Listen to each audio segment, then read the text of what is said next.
three are gathered in His name, there He is in our midst. Hallelujah. Thank you, Jesus.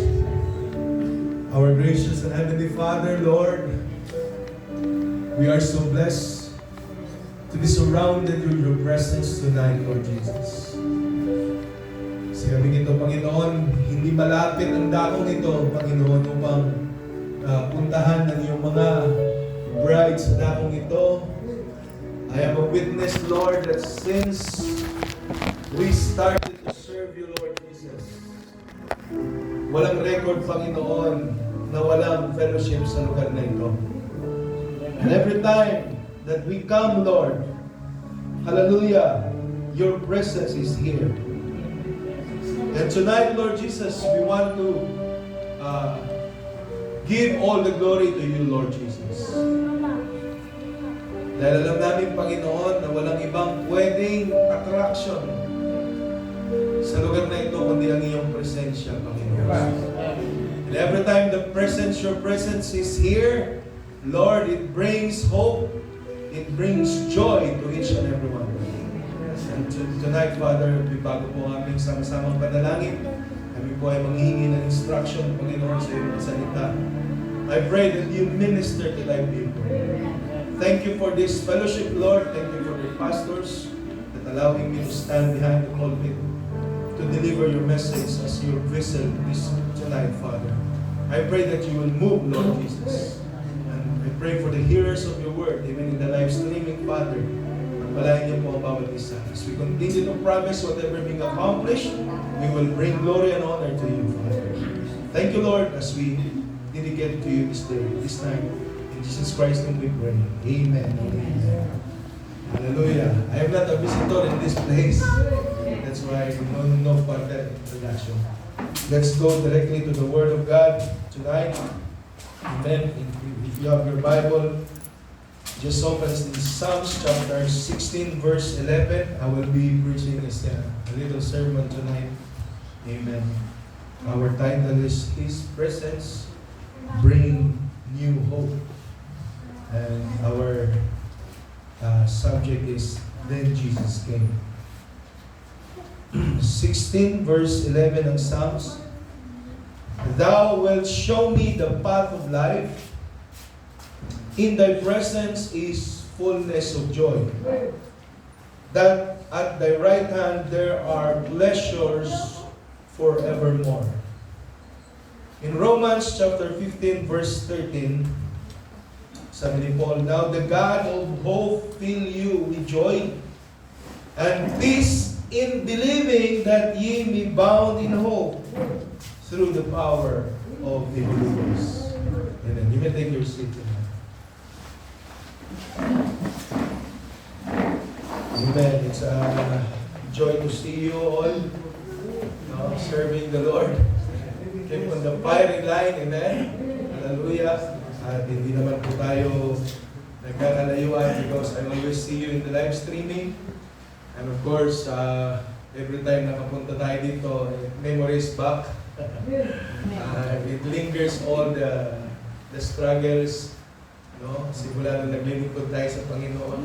But one thing I'm sure, the longer we serve Him, the sweeter He grows.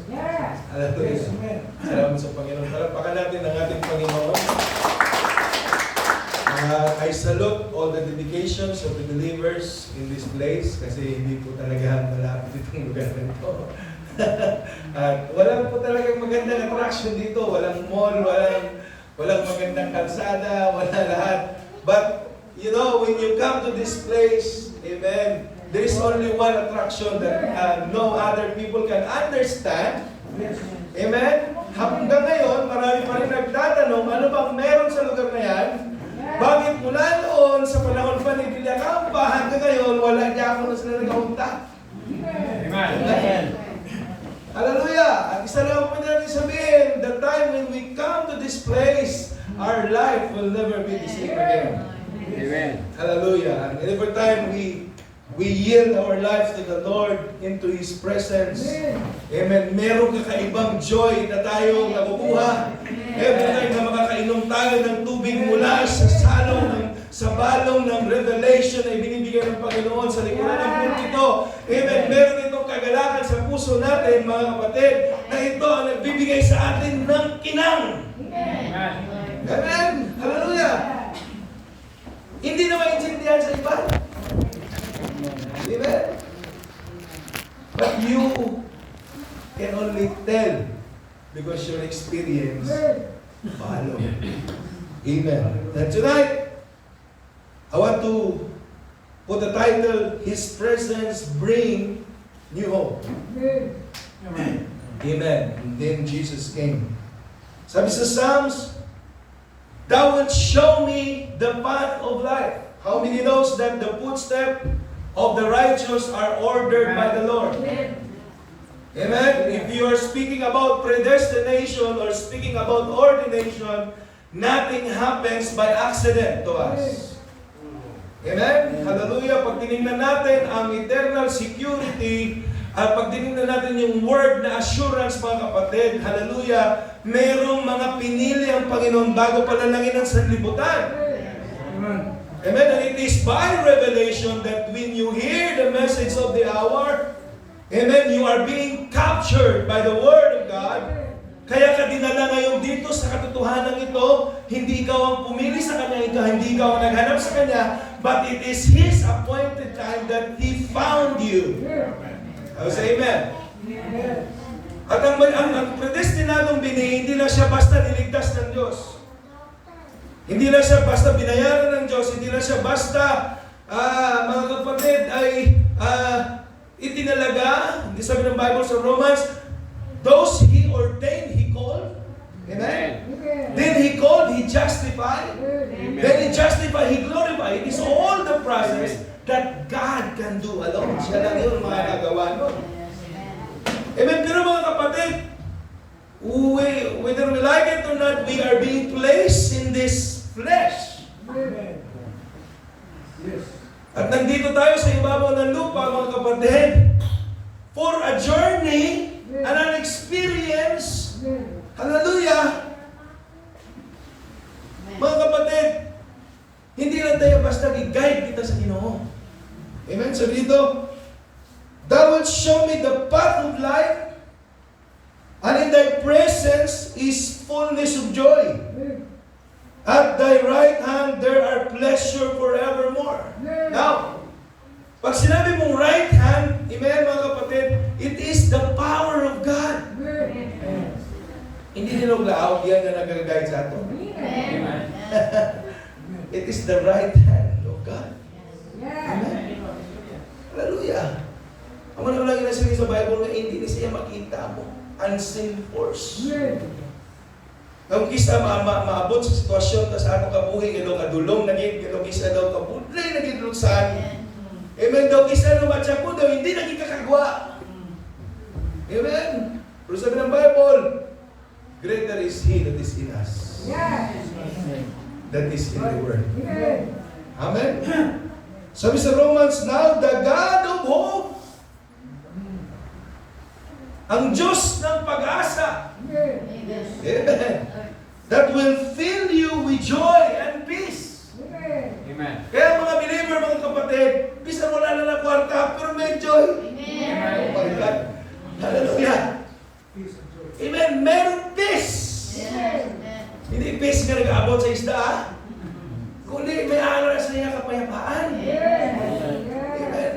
Hindi na yung biro, mga kapatid. Ikaw lang yan makatulog ka sa buong kung di mo ng bala, paano naman tapukwas. Amen. But a believer that is already found his position or her position in the body of Christ, you can simply close your eyes and put all worries and give it to the hand of God. Because any time when the Lord shall come, hallelujah, sasama lang tayo sa rapture. Amen. Sa amen. Hindi natin trabaho magdala sa amin sa rapture. Trabaho ng Diyos yan. Amen. Amen. What we are working is, we align ourselves to the Word. Kaya nga ang ating meron ngayon, hindi na yung salamin na ordinaryo. Amen. The bride's mirror is the Word. Because every time we look at the Bible, we see ourselves, then that's it. I will say amen. Hallelujah.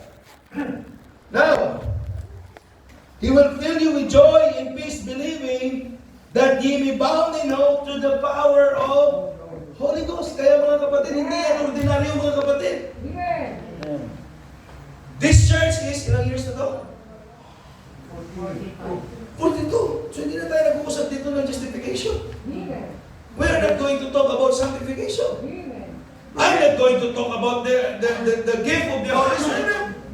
But I am talking to the Spirit of God that dwells in you already. Because this church is mature already. They captured. They already adopted. The Holy Ghost is the requirements for us to be in the rapture. Now, kung ang problema mo ngayon, puro ka pa lang justification, hanggang ngayon, ang problema ka pa rin sa sanctification, hindi mo pa rin maisuko ang mga bisyo mo, hindi mo pa rin maibigay ang lahat sa Panginoon. Kapatid, gusto ko sabihin sa iyo, madaliin mo na. Because whether you like it or not, the Holy Ghost will not come down doon sa vessel na marumi. Ako sa amen? Amen. Because the Holy Ghost is a gift. You have nothing to do with that. Hindi mo yan pwedeng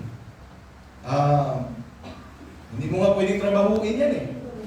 Amen. Regalo yan eh. If it is a gift, then God will give it to you in your appointed time. Amen. Because the giver knows kung ano yung paano kanya bibigyan. Amen? What is it to have a Holy Ghost in your life? Amen? Do you know what's the responsibility? To have the Holy Ghost in your life. Yes. Hallelujah. Amen? Amen. Some people say, oh Lord, I want the Holy Ghost in my life. We want. But the question is, what it means to have the Holy Ghost in your life. Pastor, what? What it means?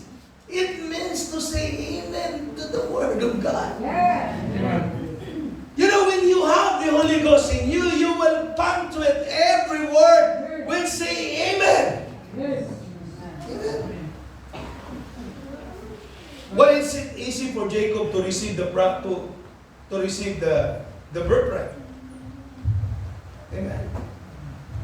Because he was ordained. Amen. Pero mga kapatid, tingnan mo kung ano ang paraan ni Jacob para makuha niya yung kanyang birthright. Lahat ng pandaraya, inispoil pa ng nanay, sinuportahan pa ng magulang. Amen? Pero you know, the problem is when Jacob got the birthright, sa tingin mo nag-enjoy siya? Hey! When Jacob got the birthright, it makes him fight to the angel. Hallelujah! Kailangan niyang humarap sa Panginoon, mga kapatid, para kunin niya yung blessing. Amen. That's the reason why when we hear the word, we are ordained, we are predestinated, we can say amen to God. But, mga kapatid, kailangan mong makipagbuno, mga kapatid. Hallelujah, para makuha mo yung bautismo ng Espiritu Santo. Amen. Hallelujah. Amen. Kailangan mo makipagbuno. And when the Holy Spirit will come, He will guide you in all truth. Amen? Isang nakakwarta. Pag ang Holy Ghost at sa mo, sa Bible, pag nagkasakit ka, He is your healer. Pag nangailangan ka, He is your provider. Pag nalungkot ka, He is your comforter. Hallelujah! When you are in trouble, He is the God. Amen? The present help in times of trouble. Let me say that. That's His presence. Thank you, Jesus. That's why when you serve God, amen, there is a fullness of joy. At hindi ito yung believer na naglalakad na walang papupuntahan. Amen. Yung tipong nagpupunta sa church na hindi alam kung makakarating. Hallelujah! Amen. Makikita mo mga kapatid na pag naglakad mga kapatid, may kagalakan. Amen. Wadaanan man ako ng sasakyan o wala. Basta pupunta ako sa simbahan, I will sing to the Lord, I will give glory to Him. Amen. Sabi nga ni Pastor Nestor, kahit ba maghirap tayo ng 70 years dito sa ibabaw ng lupa, basta ang kapalit mga kapatid ay buhay na walang hanggan. Amen. Hallelujah! Kaysa naman magdiwang tayo ng lahat ng karanyaan dito sa ibabaw ng lupa, pagdating naman doon sa kabilang buhay, hello! Amen! There is life after death. Amen. Amen! Kung paano yung mga tao naghanda sila sa kinabukasan nila dito sa lupa, then we are destined to the presence of the Lord. We have to prepare ourselves for that promised day. Amen. Amen. Hallelujah. Thank you, Jesus. Now, to have the Holy Ghost, what it means. John 15 verse 4. Abide in me and I in you. As the branch cannot bear fruit of itself except ye abide in the vine. No more can ye except ye abide in me. 51, I am the vine and ye are the branches. He that abideth in me and I in him, the same bring forth much fruit. For without me, ye can do nothing. Amen. So hindi mo pwedeng ihiwalay ang sarili mo sa vine. How say amen? And if you are the branches, then you are being attached to the vine. Amen. You are not being cramped by the vine, but you are attached to the vine. Yes. At ang vine, ang mga kapatid, ang branches yung nagbibear ng fruit. Amen. Amen. Kaya na, hindi mo kailangan pilitin ang sarili mo. Yes. Hindi mo Amen. kailangan pabalanin ang sarili mo, mga kapatid. All you have to do is to yield yourself. Ibabad mo ang sarili mo sa salita ng Diyos. Amen. Kusang lalabas yung bunga mo. Amen. Amen. Amen. Amen. Hindi na to ulan, no? Ang panahon natin ay araw na ito. Kaya nga ang pangangaral dito, masakit na eh. Because, mga kapatid, harvest time. Diba? Amen. Hallelujah. Wala na niya pabibili. Hallelujah. Kung ang problema mo ngayon, gusto mo pa rin batiin ka lagi ni pastor. Kailangan mo ganito, nagtatampo ka pag hindi ka na sinakamayan. Oh my God. Amen. Thank you, Jesus. And if a man abideth not in me, he is cast forth as a branch, and is withered. A man gather them, and cast them into the fire, and they are burned. And if ye abide in me, and my words, I in you. Lagi ko naririnig kay Pastor Toto kung paano ito i-break. Madali nga po kadalagang sabihin ni Lord, who abide in me? Sabihin natin lahat, Lord, I abide in you. Lord, I abide in you. Amen. Kaya lang ang problema, ang susunod yan, and my words abide in you. Amen. So God has a word. Yes. Amen. Remember that in the beginning was the Word, and the Word was with God, and the Word was God. So what we are eating now is the Word. Amen. And if we're eating the Word, sa Revelation 10, 8, 9 to 11, eat the book. You are a Word. A manifested Word against the hour. How say that? Would you realize who you are? Hallelujah. Thank you, Jesus.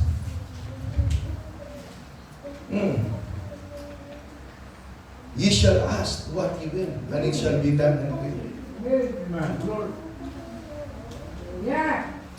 Kung ang Panginoon man nasa atin, ano man ang atin payo sa iya, yan ay hapon sa akin. Hindi ako yung word, yan ay word niya. Di ba kung ikaw tatay, mamala kasi mo pa, di ba pag yambal pa, kung mapapay mo ka na regalo. Kung ano ako yung mangayon sa mo, yung yata. Sino ni tatay? Yes. Nagkaragin lolo. Hallelujah. Ikaw gani, mga kapatid, hindi ka gani mag-break sa imong promise sa imong bata. How much more our Father in heaven. Amen. Hallelujah. Siya mo sa amen. Amen. Hallelujah. Amen. Hindi na sinungaling ng atong Diyos yan. God is able. Amen. Amen? Now, pikapin natin tong istorya ni Lazaro sa John chapter 11 verse 1. Now, don't forget that our subject is His presence brings new hope. Now, if a person, pag iniwan tayo ng presensya ng Panginoon, meron itong trouble. Sabi sa amen? Amen. Hallelujah. And we know the story about Martha and Lazarus. Ipaparaphrase ko na lang para hindi tayo magtagal. Amen. Alam natin ang istorya mga kapatid na si Martha, si Mary, and Lazarus are a very favorite believers of Jesus Christ in His time. Amen. Hallelujah. During the ministry of Jesus Christ in earth, itong pamilyang ito ang paboritong kongregasyon ni Jesus Christ. Amen. Hallelujah. Alam natin mga kapatid kung paano bumabad sa presensya ng Panginoon si Mary. At itong Martha ay mahilig ito magluto, mahilig ito maghugas ng plato. Man, there are times sa buhay nila na mga kapatid habang nagpipreach ang ating Panginoon, sinabi ni Martha, Lord, pwede mo bang sabihan yung kapatid ko? Tulungan naman ako dun sa kusina. Hallelujah. Amen. Lagi na lang siyang nakalagay na nakaupo sa harapan mo. Hallelujah. Ang daming hugasin, ang daming gagawin sa likod. Sinabi ng Panginoon sa kanya, Mary, sabi niya, Martha, hindi mo ba alam na pinili ng kapatid mo ay mas lalong higit kaysa mga bagay na ginawa mo? Yes. Pero may challenge mga kapatid. Ang sabi dito, John 11 verse 1, Now a certain man was sick named Lazarus of Bethany, town of Mary and her sister Martha. It was Mary anointed the Lord with ointment and wiped his feet, and her hair was brothers. Lazarus was sick. Therefore his sister sent unto him, saying, Lord, behold, in whom thou lovest is sick. When Jesus heard that, he said, This sickness is not unto death, but for the glory that the Son of God might be glorified thereby. Now Jesus loved Martha and her sisters and Lazarus. Di ba? Paborito niya yun eh. And when he heard therefore that he was sick, he abode to this till the same place where he was. Sabi na nga, Pastor, ipag-pray mo naman yung kapatid namin. Nung marinig niya, he abode. Ibig sabihin, nanatili siya sa lugar. Hindi siya pumunta. Amen. Meron bang karapatang magtampo itong magkapatid? Ano ba itong klaseng pastor natin? Amen. Remember that these believers saw the miracles that Jesus has done. Amen. The blind can see. Amen. The lame will walk. Amen. The dumb has made to see. Lahat yun nangyari. Nakita nila, na-witness nila yun, kaya meron silang pag-asa. Na pag pinuntahan to, mga kapatid, gagaling to sa prayer. Amen. Pero nanatili siya doon. Yes. Thereafter he said, verse 7, and after he said to his disciple, let us go into Judea again. Hallelujah. Lumayo pala, no? Amen.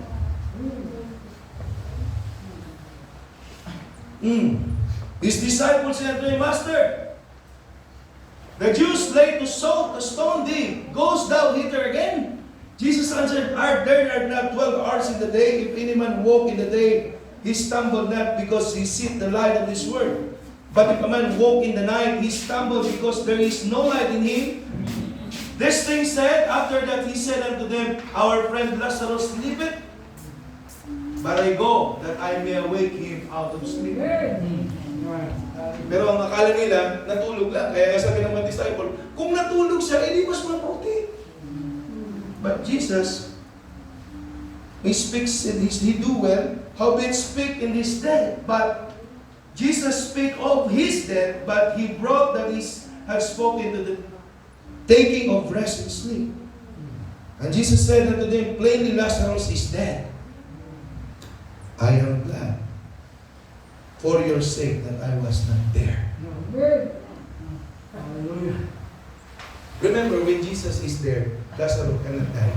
Amen. Ever say amen? Ano sabi ng prophet ni Brother Branham? Sabi niya sa message dito, Jesus had left. And when He left, trouble came in. Remember, when the presence of God left to your house, trouble will come. Kaya ito lagi ang dapat iintindihin ng bawat isa. Ano sa amen? Sabi sa Romans 4, verse 13, grieve not the Holy Spirit. Ephesians 4, verse 13, tama? Grieve not the Holy Spirit, for you are sealed until the day of your redemption. Now sabi ng prophet, when He left, trouble come in. Now when He leaves you of your home where you dwell at, trouble is on its road. Satan has got an open door when Jesus leaves. Ano sa inyo? Amen. Amen. Kaya tayo mga kapatid, binigyan tayo ng instruction ni Lord. Let us meditate this word day and night. Amen. Bago tayo magtulog, inaayos natin ang ating sarili sa Panginoon. Amen. Amen. Hindi tayo exempted sa mga pagkakamali dito sa ibabaw ng lupa. So say amen? Amen. We've done wrongs. Amen. We commit mistakes, mga kapatid. But when we kneel down and pray, there is a blood that is being shed to you. Amen. Kaya itong takpan ng iyong mga pagkakamali sa presensya ng Panginoon. Amen.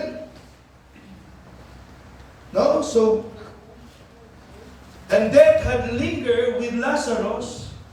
And then one that believed in the love, they had sent to him to come to pray.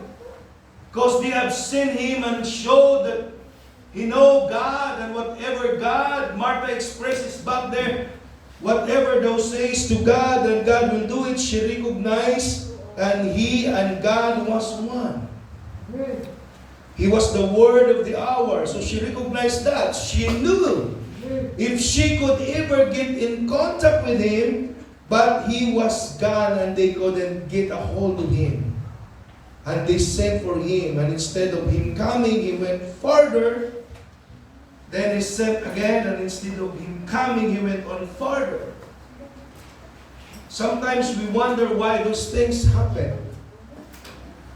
But doesn't the scripture say, all things work together for good to them that love God? I'll say amen. So lahat, walang nangyayaring bago, mga kapatid.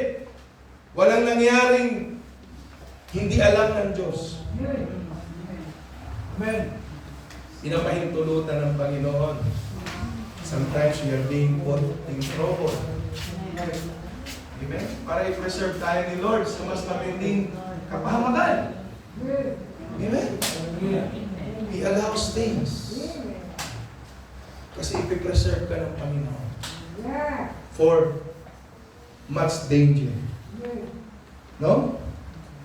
They had been trying to get to him, to heal him, or say that he had been done, but he knew.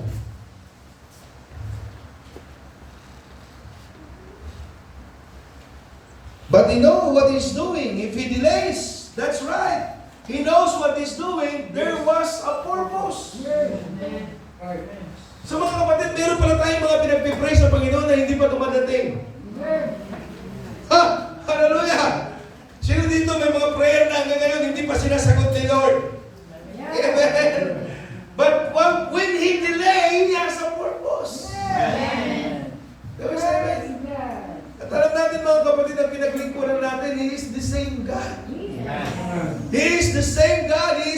the Old Testament down through the ages to the New Testament, and now in the form of the Holy Spirit to the bride, He is here. Amen.